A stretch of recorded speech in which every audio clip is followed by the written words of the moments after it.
Hello YouTube and welcome back to iTech Support. Today, in this short video, what I want to show you is how to turn on screen recording on your iPhone 12.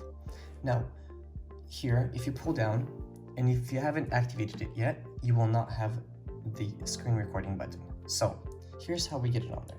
Go ahead and open up your settings. From settings, find control panel. Open that up, scroll down until you see screen recording. Now click on that plus icon right there, and there you go.